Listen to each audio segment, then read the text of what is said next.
함께 읽으신 본문 말씀으로 우리는 진짜 그리스도인인가 하는 제목으로 하나님의 말씀을 나누어 보려고 합니다. 지난 시간에는 우리가 생각하는 것이 무엇인지에 대해서 함께 나눴죠. 우리가 생각하는 것, 그 생각하는 것이 우리의 말과 행동으로 나타난다라고 말씀을 드렸습니다. 나사로의 동생 마리아가 그녀가 가지고 있었던 향유를 가지고 와서 예수님의 발에 붓고 자기 머리카락으로 닦았을 때 마리아가 기준을 두고 있었던 것, 그리고 마리아가 그 마음속에 품고 있었던 그 중심은 무엇이었습니까? 마리아의 마음속에 있었던, 마리아의 중심에 있었던 가장 중요한 것은 예수 그리스도였습니다. 반면 마리아가 예수님의 발에 향유를 부었을 때에 그것을 300데나리온에 팔아 가난한 자들에게 주지 아니하였느냐라고 물었던 예수님의 제자가 있었죠. 누구죠? 가룟 유다였습니다. 그 가룟 유다는 300데나리온의 값을 가지고 있는 그 향유를 팔아서 가난한 자들을 도우라라고 마리아에게 이야기를 했습니다. 가룟 유다의 그 마음속 중심에는 무엇이 있었습니까? 돈이 있었죠. 재물에 대한 욕심이 있었습니다. 만약 가룟 유다의 마음속에 정말 가난한 자들을 향한 사랑과 긍휼이 있었다라고 하면 이렇게 이야기를 하지 않았을 것입니다.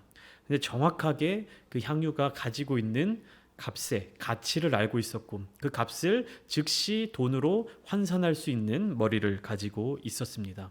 아마 제자들 중에서 가장 세상적으로 똑똑했던 사람이 아니었을까 하는 추측도 있습니다.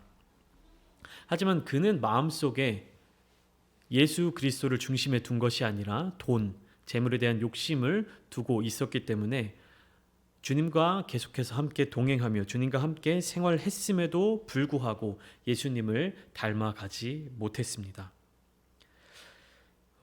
가룟 유다나 마리아와 같이 우리도 마음속에 품은 기준이나 중심이 겉으로 드러나게 되는 때가 있습니다. 마리아는 그 마음속에 있는 중심을 겉으로 말과 행동으로 일치하게 표현을 했고요. 가룟 유다는 어떻게 했습니까? 자기 마음속에 있는 가치와 생각을 말과 행동으로 나타낼 때 다른 말과 다른 행동으로 표현을 했죠. 그러니까 가룟 유다의 마음속에 어떤 일들이 생기냐면 부조화가 일어나게 되는 것입니다. 우리 또한 마찬가지죠. 내 마음속에 품은 생각과 내 마음속에 있는 기준과 다른 말과 행동을 하게 되면 우리는 그것을 부조화로 느끼게 됩니다. 그렇다면 그리스도인들의 삶의 모습은 어떤 모습을 가져야 됩니까? 그리스도인이라고 하면 당연히 마음속에 예수 그리스도를 중심으로 품고 살아가야 하겠죠. 우리의 마음속 기준이 하나님의 뜻을 가지고 중심을 잡고 살아가야 합니다. 그리스도인이라고 하는 이 단어 자체에 그 특징이 잘 나타나고 있는 것입니다. 사도행전 11장에 보면요, 안디옥 교회에서 처음으로 예수님을 믿는, 예수님을 따르는 사람들을 세상 사람들이 그리스도인이다라고 이야기하는 그 장면이 나타나고 있습니다. 우리가 그리스도인이라고 이야기를 해서 그렇지 그때 당시에 초대교회 사람들, 그 교회 이제 안디옥 교회 사람들, 그 사람들을 세상 사람들이 그리스도인이다라고 이야기하는 것은요 결코 좋은 의미를 가진 단어가 아니었습니다. 무시하고 깔보고 그리고 비상식적인 행동을 하는 사람들, 비상식적인 생각을 가지고 행동하는 사람들이라고 하는 뜻이 내포되어 있었던 것입니다. 우리나라로 따지면 예수쟁이들, 예수쟁이 놈들 이렇게 비하하는 표현들이었던 것이죠. 왜냐하면 세상 사람들이 봤을 때 예수님을 주인으로 모시고 그 마음속 기준을 예수님께 두고 살아가는 사람들의 삶의 모습이 어떠했기 때문입니까? 비상식적이었기 때문이에요. 그러니까 그리스도인들이 비상식적이었다라는 게 아니고 예수님을 알지 못하는 사람들이 그리스도인들을 볼 때 비상식적이었다는 거예요. 왜냐하면 자기 이익과 자기 유익을 먼저 생각하는 것이 아니라 자기의 것을 내어주면서도 예수님의 말씀을 따르는 그런 사람들이었고 나 개인의 유익보다도 누군가보다 더 섬기려는 그런 모습을 가지고 있었고요. 높은 곳에 올라가기보다도 더 낮은 곳으로 내려가려던, 그러니까 그때 당시에 나 한 사람이라도 어떻게 더 잘 살아보겠다, 더 편하게 살겠다, 더 유익을 누리겠다라는 그 세상적 풍조 가운데에서 나 한 사람의 모든 것들을 내어놓고 내가 가진 모든 재산들을 내어놓고 예수 그리스도의 길을 따르는 그런 사람들을 봤을 때 세상 사람들이 예수쟁이다, 그리스도인이다 라고 이야기를 했던 것입니다. 사도 바울도 고린도전서 9장 말씀에 이렇게 이야기를 하고 있습니다. 25절부터 27절까지의 말씀을 제가 읽어드리겠습니다. 이기기를 다투는 자마다 모든 일에 절제하나니 그들은 썩을 승리자의 관을 얻고자 하되 우리는 썩지 아니할 것을 얻고자 하노라. 그러므로 나는 다름질하기를 향방 없는 것 같이 아니하고 싸우기를 허공을 치는 것 같이 아니하며 27절입니다. 내가 내 몸을 쳐 복종하게 함은 내가 남에게 전파한 후에 도리어 자신이 버림을 당할까 두려워함이라. 바울이 이렇게 기록하고 있습니다. 경주를 이야기하는 거예요. 올림픽 스포츠를 얘기하는데 이기기를 다투는 자라고 표현하고 있습니다. 무엇이 하냐면 오늘날로 치면 올림픽에 출전하는 선수들, 그 사람들은 무엇을 보고 자기의 몸 먹을 것, 훈련 이런 걸 조정합니까? 이기기를 원하는 자는 성경 그대로 해석을 하면 모든 일에 절제한다라고 기록하고 있습니다. 그래서 그들은 썩을 승리자의 관을 얻고자 하되 우리는 썩지 아니할 것을 얻고자 하노라 이렇게 표현하고 있는데요. 제가 손흥민 선수의 어떤 이야기를 좀 들었어요. 시즌 그러니까 경기가 진행되는 그 과정 가운데 좀 쉬는 어떤 기간이 있었나 봐요. 근데 그때 자기의 몸이 한 2-3kg 정도 몸무게가 늘어나는 것으로 인해서 1년 가까운 이제 시즌 6개월 이상 되는 그 시즌간의 성적에 영향을 미치기 때문에 먹는 것 하나, 그다음에 훈련량 하나 그 세세하게 세밀하게 조정한다라고 하는 이야기를 들었습니다. 그러니까 이기기 위해서 더 큰 승리를 얻기 위해서 그렇게 하는 사람들은 하나하나를 절제하고 그 목표를 향해서 달려간다라는 것이죠. 그래서 바울은 이렇게 이야기를 하는 거죠. 그러므로 나는 다름질하기를 향방 없는 것 같이 아니하고 싸우기를 허공을 치는 것 같이 아니하며, 그러니까 정확한 목표를 가지고 정확한 목적을 가지고 달려가고 싸운다라고 이야기를 하는 것입니다. 그렇기 때문에 고린도전서 9장 27절 이 성경 말씀이 기록된 것입니다. 내가 내 몸을 쳐 복종하게 함은, 그러니까 자신의 몸을 쳐서 복종시킨다는 거예요. 그만큼 고통스럽고 그만큼 어렵고 그만큼 우리의 육신의 뜻을 따라가는 것을 거슬러야 한다라는 것이죠. 영의 생명, 영원한 생명 이것을 얻기 위해서, 그리고 그 영원한 생명의 복음을 증거하는 사도로서의 삶을 이 한 절로서 우리가 처절하게 깨달을 수가 있는 것입니다. 또 예수님은 어떤 기준으로 공생애를 사셨습니까? 예수님이 이 땅을 살아가신 목적, 이 땅을 살아가신 그 이유가 무엇이죠? 하나님의 뜻을 이루기 위해서입니다. 하나님의 뜻이 하늘에서와 같이 이 땅에서도 이루어지는 것이 예수님의 삶의 목적이셨습니다. 그렇기 때문에 예수님은 온전히 하나님의 뜻에 합당한 삶을 사셨죠. 요한복음 12장에 들어서면요, 예수님의 위상은 그야말로 하늘을 찌를 듯한 상황이었습니다.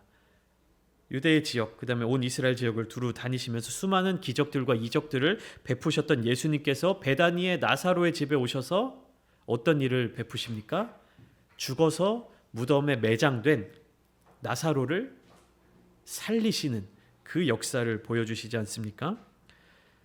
그런 궁극적인 기적을 보이시니 이제는 그 누구도 예수님의 앞길을 막을 수 없을 것만 같았습니다. 오늘 본문 19절을 먼저 한번 보실까요? 19절 말씀에 이렇게 되어 있습니다. 바리새인들이 서로 말하되 볼지어다 너희 하는 일이 쓸데없다. 보라 온 세상이 그를 따르는도다 하니라. 이게 무슨 말이냐면 바리새인들은 예수님이 사역하시는 곳, 예수님이 가는 곳마다 어떻게 했습니까? 예수님을 방해하고 예수님을 깎아내릴 궁리를 했죠. 계속해서 예수님께 질문을 던지고 공격을 하고 예수님의 어떤 사역을 트집잡고 이랬던 바리새인들조차 나사로의 부활 사건을 통해서 예수님을 따르는 자들이 더욱더 많아지게 되니까 어떻게 되는 겁니까? 이제는 우리가 더 이상 어떻게 손을 쓸 수가 없다. 이제 예수를 따르는 사람들이 늘어나는 것을 우리가 막을 수가 없다. 이런 이야기를 하고 있는 것입니다. 실제로 유대인들이 예수님을 기다리는 모습을 보면 바리새인들의 이 고백과 일치합니다. 오늘 보면 12절과 13절의 말씀을 보면 예수님께서 유월절 명절을 맞이하여서 예루살렘으로 입성하는 모습이 나타나 있고요. 그리고 사람들의 반응이 기록되어 있습니다. 12절에 그 이튿날에는 명절에 온 큰 무리가 예수께서 예루살렘으로 오신다는 것을 듣고 13절에 백성들이 어떻게 하죠? 첫 번째, 종려나무 가지를 가지고 맞으러 나갔다. 이렇게 기록되어 있습니다.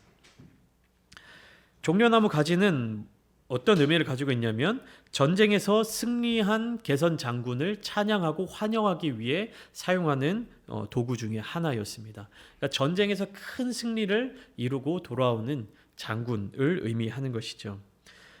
이어서 13절 말씀 보면요. 나가 외치되 호산나 찬송하리로다. 주의 이름으로 오시는 이어지고 있죠. 호산나는 뭐냐면 우리를 구원하소서라는 뜻입니다. 호산나는 우리를 구원하소서.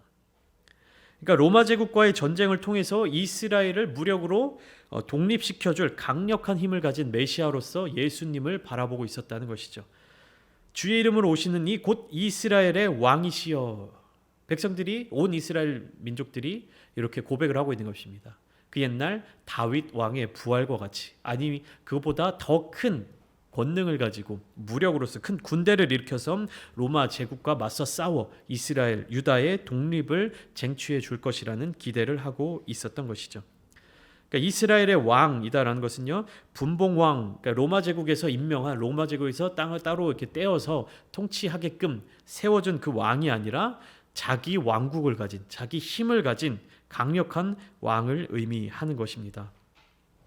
그러니까 예수님, 예루살렘에 입성하신 예수님의 모습을 본 백성들의 반응이 이와 같았어요.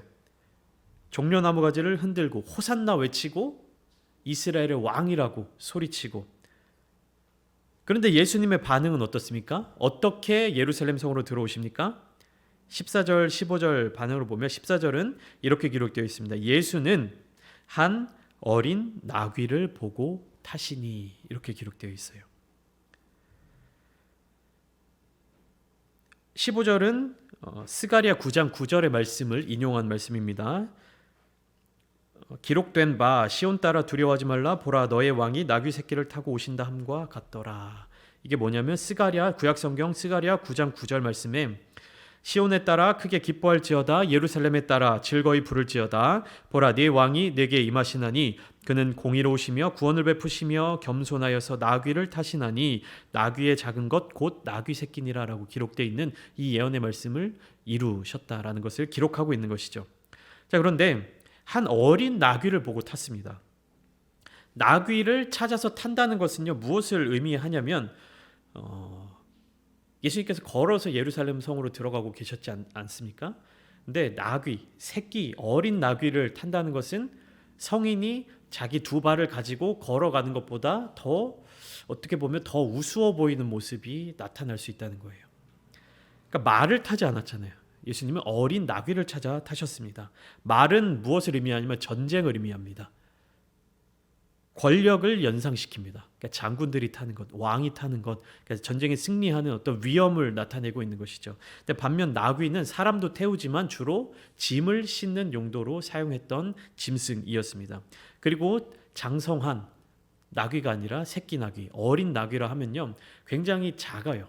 말은 여러분들이 실제로 보셔서 아시겠지만 사람 키보다도 훨씬 큽니다. 말은요. 그러니까 말에 올라탄다는 것은 그 일반 사람들이 서 있는 것을 완전히 내려다볼 수 있는 그런 어떤 권력을 의미하기도 합니다. 근데 어린 나귀는요, 사람 키보다 작습니다. 그러니까 사람 키보다 작은 짐승 위에 탄다는 게 어떤 자세가 나타날지 상상이 되십니까?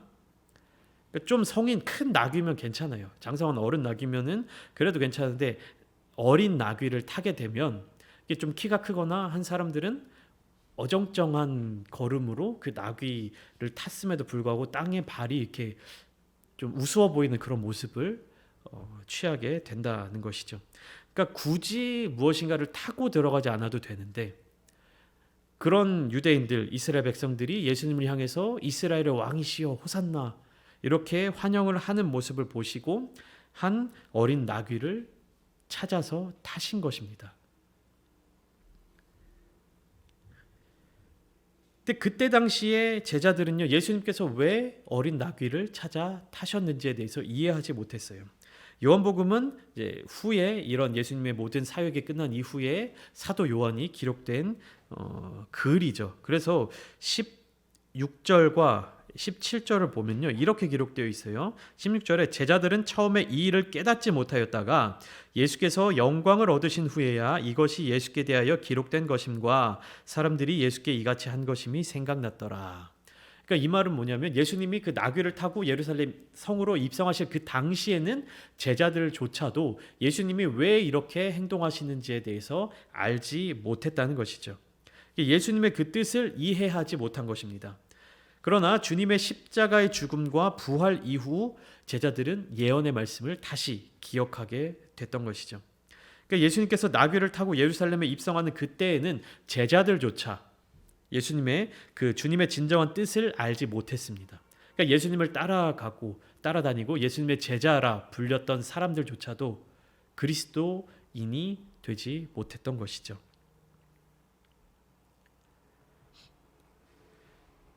그래서 이렇게 예수님께서 예루살렘 성으로 들어가시고 난 뒤에 이 무리들이 계속해서 증언을 하게 되는 거예요. 이 예수가 얼마나 대단한 사람인지, 이 예수가 얼마나 위대한 사람인지. 그러니까 여러분들이 요 12절부터 19절까지의 말씀을 보고 머릿속으로 이 성경 속의 이야기가 어떻게 구상되고 있는지를 상상을 해보셔야 돼요. 자, 이 예수님께서 예루살렘 성으로 입성하시기 전에 나사로를 살리신 기적을 행하셨단 말이에요. 그러니까 예수님에 대한 인지도와 인기가 엄청나게 높아져 있는 상황이에요. 그런데 그 상황 속에서 예수님이 예루살렘 성으로 향하니까 막 종려나무 가지를 흔들면서 호산나 다윗의 자손이여 이스라엘의 왕이시여 이렇게 외치는 사람들이 있어요. 그때 예수님께서 막 멋진 키도 크고 막 갈기도 멋지게 휘날리는 말을 타고 입성하시면 어떤 느낌이 들까요? 아, 이건 진짜 위엄 있는 왕이다. 정말 대단한 사람이다. 이렇게 생각하겠죠. 그런데 똑같아요. 사람들은 환호하고 사람들은 막 이렇게 예수님을 환영하고 와 대단하신 분이다. 이렇게 막 증거하고 있는데 나귀를 타고 들어오신다라는 생각, 한번 그 상상을 해보십시오. 어떤 모습일까요? 어울리는 모습입니까? 그러니까 예수님 그분의 어떤 모습만을 제외하고 주변 모든 사람들이 예수님을 바라보면서 어떻게 생각하고 있는 겁니까? 이스라엘을 구원할 강력한 힘을 가진 메시아, 권력, 카리스마, 이것을 바랬는데 예수님이 가지고 계셨던 왕의 모습은 어떤 모습입니까? 겸손의 왕, 더 낮은 곳으로 가는 섬기는 왕의 모습. 이것이 바로 그리스도인의 모습인 거죠. 예수님께서는 일부러 더 그런 모습을 가지셨던 것입니다. 20절부터 이제 26절까지의 말씀 가운데에서 이제는 예수님의 위상이 어디까지 나아가냐면 유대인의 지역을 넘어섰어요. 예수에 대한 소문이 유대와 이스라엘 지역을 넘어선 곳까지 퍼져나가서 이제는 헬라인, 그리스인들이 예수님을 만나고 싶어서 찾아왔습니다. 그러니까 예수님께서 말씀을 하시는 거죠. 예수님의 사역의 궁극적인 때가 다가왔음을 의미하고 있는 것입니다. 그리고 예수님의 사역과 예수님의 구원 역사가 유대 민족에게만 한정되어 있지 않다. 온 세계, 온 열방까지 퍼져 나갈 것이다 라는 것을 이야기하고 있는 것이죠. 23절에 보면 예수님께서 이렇게 말씀하십니다. 인자가 영광을 얻을 때가 왔도다. 그러니까 인자는 예수님을 말씀하시는 겁니다. 예수님이 이제 영광을 얻을 때가 왔다. 이렇게 말씀하십니다. 여러분이 영광을 얻을 때는 언제입니까? 우리가 생각할 때 영광을 얻는다는 것은 무엇을 의미합니까? 명예, 그다음에 칭찬할 거리, 그다음에 내가 무엇인가 다른 사람들보다 더 뛰어난 것들, 우리가 생각하는 영광이 있지 않습니까? 여러분들은 어떤 일을 경험할 때 영광스럽다라고 이야기를 하시겠습니까? 예수님이 영광을 얻을 때가 왔다라고 한 그때가 언제일까요? 십자가에 달리실 때입니다. 예수님은 십자가에 달리시는 것을 영광이라고 생각을 하신 거예요. 예수님이 영광을 받으시는 것은 십자가의 죽음을 의미합니다. 물론 십자가의 죽음에서 그치는 것이 아니라 부활과 승천까지 이어지지만 여기에서 말씀하시는 예수님이 영광을 얻을 때가 왔도다라는 것은 십자가의 죽임을 당할 그때가 왔다라는 말씀입니다.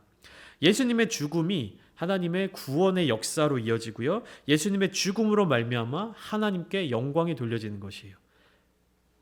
그러니까 하나님이 영광 받으시는 일에 대해서 예수님은 영광을 얻을 때가 왔다. 이렇게 말씀하고 계신 겁니다. 하나님께 영광을 돌려드릴 때 나도 영광을 얻는다.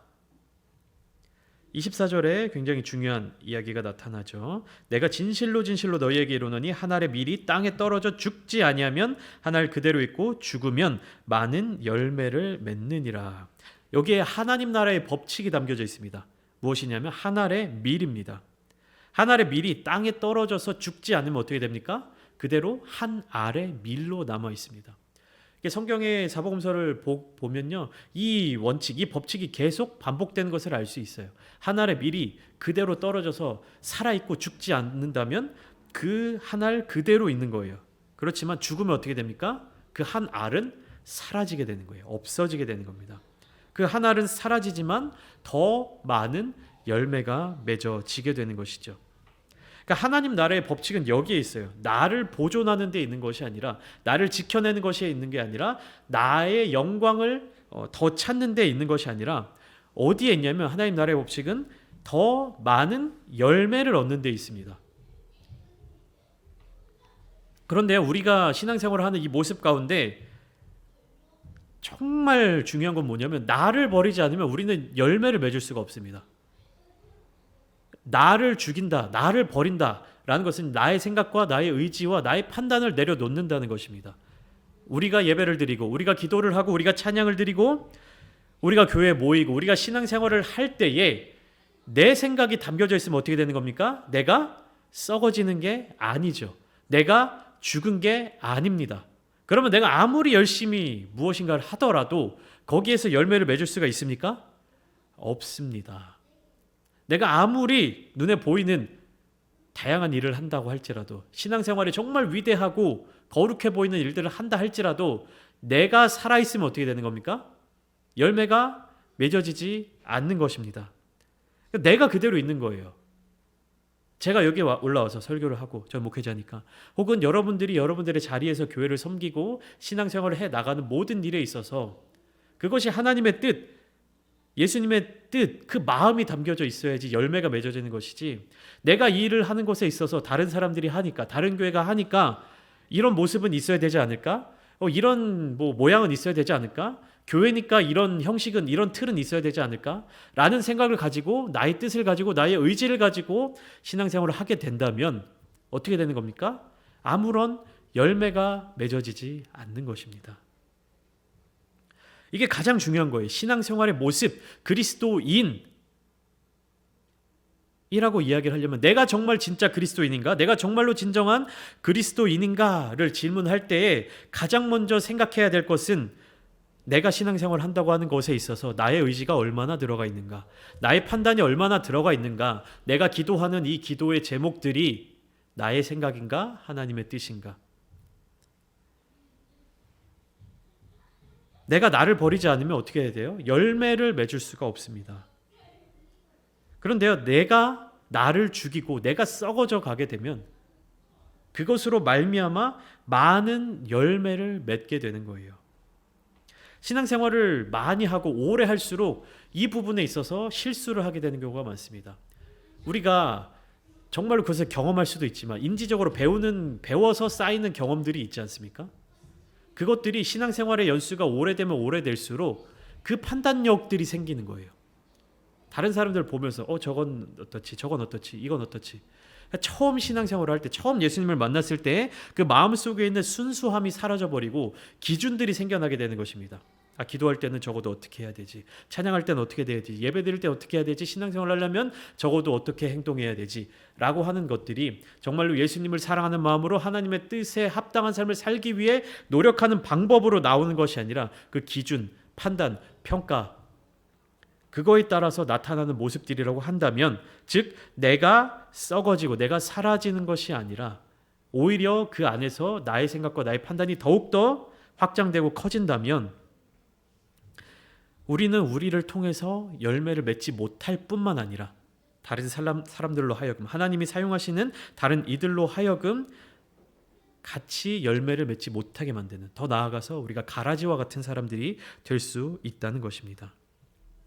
그렇기 때문에 25절 말씀을 통해서 우리는 진짜와 가짜에 대해서 구분할 수 있어야 돼요. 25절 예수님께서 이어서 말씀하십니다. 자기의 생명을 사랑하는 자는 잃어버릴 것이요 이 세상에서 자기의 생명을 미워하는 자는 영생하도록 보전하리라. 그러니까 우리는 신앙생활을 하면서 진짜와 가짜를 잘 구분해야 하는 겁니다. 땅에서의 생명과 하늘에서의 생명, 내가 이 땅에서의 생명을 사랑하고 그것을 잃어버리지 않기 위해서 노력하다 보면 어떻게 되는 겁니까? 진짜 생명을 잃어버리게 되는 거예요. 그렇지만 내가 이 땅에서의 생명, 그리고 이 땅에서의 것들, 이 땅에서 유익되는 것들, 이 땅에서 나에게 만족을 주는 것들을 포기하고 하늘의 것을 찾으면 어떻게 되는 것입니까? 영생하도록 보전한다 라고 주님께서 말씀하시는 것입니다. 결론부입니다. 26절, 사람이 나를 섬기려면 나를 따르라. 예수님께서 분명히 이렇게 말씀하세요. 예수님을 섬기려면 예수님을 따르라, 이렇게 말씀하시는 겁니다. 예수님이 계신 곳에 예수님을 섬기는 자도 거기 있으리니, 예수님을 섬기면 어떻게 합니까? 하나님 아버지께서 귀히 여기시리다, 이렇게 이야기를 하고 있는 것입니다. 예수님을 섬기려면 우리도 예수님을 따라야 합니다. 예수님이 나귀를 타시면 우리도 어떻게 됩니까? 우리도 나귀를 타야 되는 것이죠. 예수님이 십자가를 지시면 우리도 십자가를 지고 주님을 따라야 합니다. 그렇기 때문에 마태복음 16장, 마가복음 8장, 누가복음 9장에 예수님께서 뭐라고 얘기하십니까? 누구든지 나를 따라오려거든 자기를 부인하고 자기 십자가를 지고 나를 쫓을 것이니라, 이렇게 말씀을 하고 계신 것이죠. 오늘 설교 제목을 통해서 여러분들께 다시 한번 질문을 드리겠습니다. 우리는 진짜 그리스도인인가? 정말로 예수님을 따르는 것으로 인해서 다른 세상 사람들의 시선과 다른 세상 사람들의 비난과 조롱을 감당할 수 있는 사람들인가? 우리의 마음속 중심이 예수 그리스도, 우리 마음속 기준이 하나님의 뜻을 가지고 살아가고 있는가? 정말로 마리아처럼 순수한 마음으로 주님을 사랑하는 마음을 가지고 있는가? 아니면 가룟 유다처럼 그 마음속에 다른 것을 품고 있으면서 그럴듯하게 말과 행동으로 포장하려는 사람인가? 오늘 밤 함께 기도하실 때에 하나님, 나의 모습을 주님께서 주님의 등불로 밝히 보여주시옵소서. 그리함을 통해서 우리가 순전한 마음, 온전한 마음으로 정말로 주님을 따르는 자들이 되겠습니다. 정말로 주님 십자가를 지고 주님을 따르겠습니다. 그렇게 결단하며 나아가실 때에 우리 마음 가운데 주님께서 임하여 주시고 우리의 삶을 주님의 은혜 가운데로 인도해 주실 줄을 믿습니다.